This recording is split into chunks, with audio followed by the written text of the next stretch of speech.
Good afternoon, ladies and gentlemen. Welcome back to Press for Truth TV. I'm your host, Dan Dix. Today is Monday, April 22nd, 2013.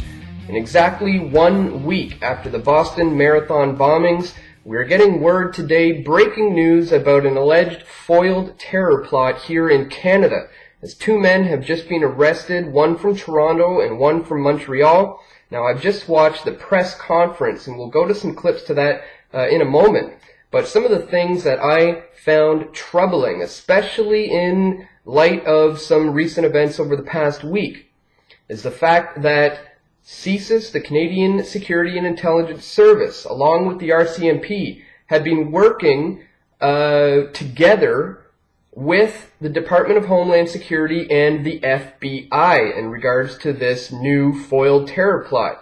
Now, that's certainly troubling to me, given all the recent information over the last week about the FBI's involvement in the Boston Marathon bombings. Many of you have already heard the reports from the mother of the two suspected bombers, who have stated that the FBI has been in contact with her two sons for the last 3 to 5 years.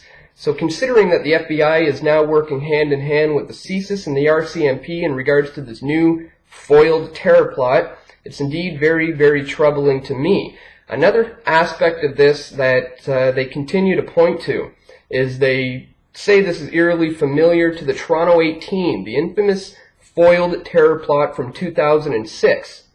Well, one thing they leave out of the mainstream media reports is the fact that it was a CSIS informant, a man who was hired by the RCMP and CSIS to infiltrate this group. And it was an CSIS informant who was behind the entire thing.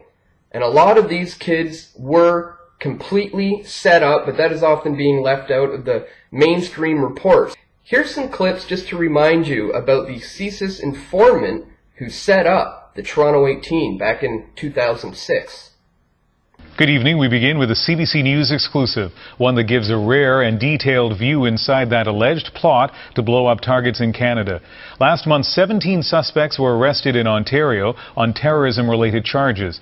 Tonight, an in-depth interview with a man who says he infiltrated the group that was allegedly behind the plan to bomb sites in Toronto and Ottawa and even behead the Prime Minister.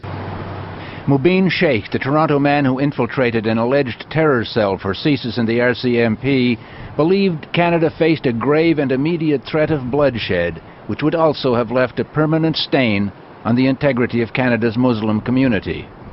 He's 29 years old, born in Canada of Indo-Muslim parents, and this week he spoke publicly about his 2-year undercover assignment for the first time. I met with the CSIS guys, and they were very interested in me now. So basically, they put to me the prospect of working with them, giving information on certain people, certain groups, getting close to leaders of certain groups, talking to them, seeing what kind of views they had, and reporting on those views.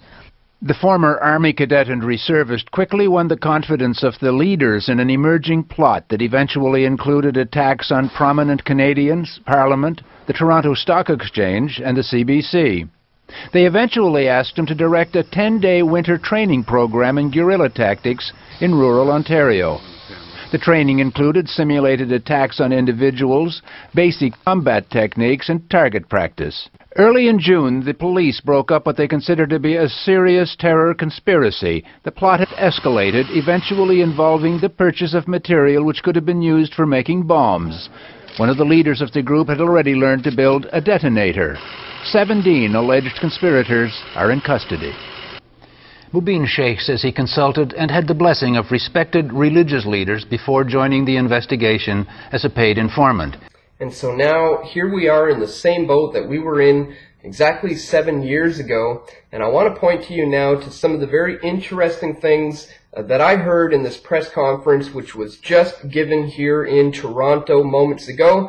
Here are some of the clips that I found of interest from today's press conference. Canadian police and intelligence agencies have foiled an attempted terror plot in Canada.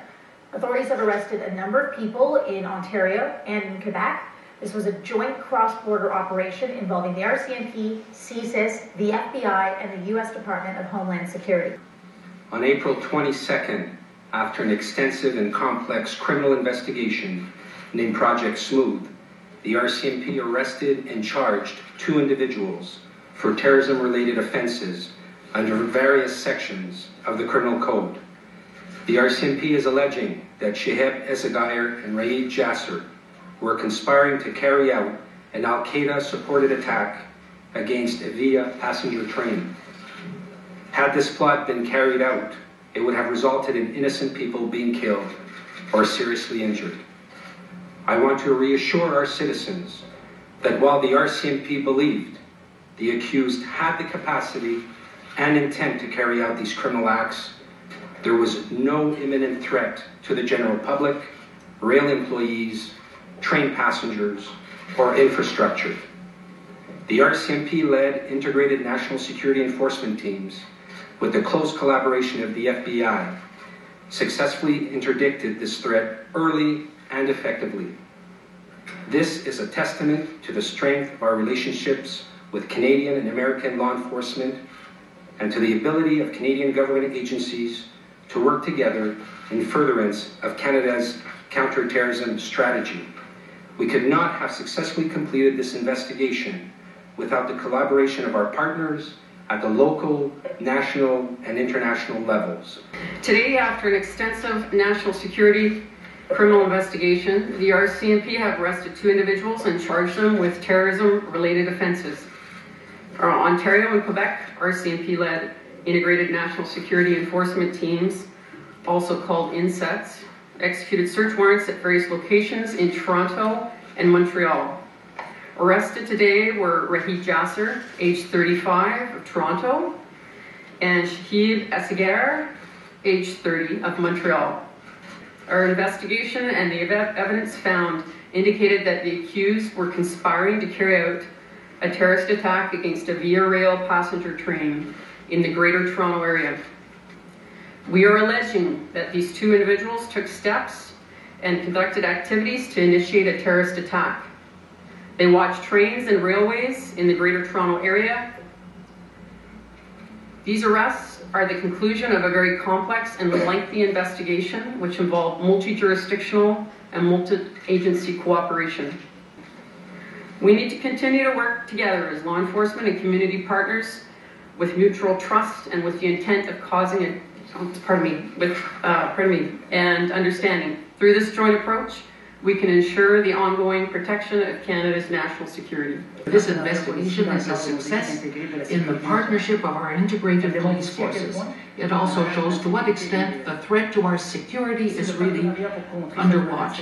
If this partnership can counter this by working together with the various police forces, it is also internationally between Canada and the U.S. I join my other colleagues to send out a clear message wherever the criminals are that expect to commit a terrorist act. We will remain united to prevent them from acting, because that's our mission, that's our commitment to every Canadian citizen. So there you have it, folks, the Canadian connection to this current global terrorism plots have been made. In fact, the Canadian connection was made recently in this past week, as the aunt of the 2 suspected Boston bombers lives here in Toronto. So I had the opportunity to speak with her yesterday, and I'll include a link of that video in the description so you can check it out. But certainly there are still many unanswered questions in regards to that case. And now here in Canada we have this new so-called foiled terror plot, and I'm certainly going to continue to follow the intelligence community's connection to this new situation that is currently developing. So I'm going to continue to keep you guys up to date as best as I can. And folks, we need your support here at Press for Truth now more than ever. So please check the links in the description to where you can show your support for everything that we are doing here. And that is all for today, folks. I want to thank you for tuning in once again, and I'll see everyone right back here tomorrow at pressfortruth.tv.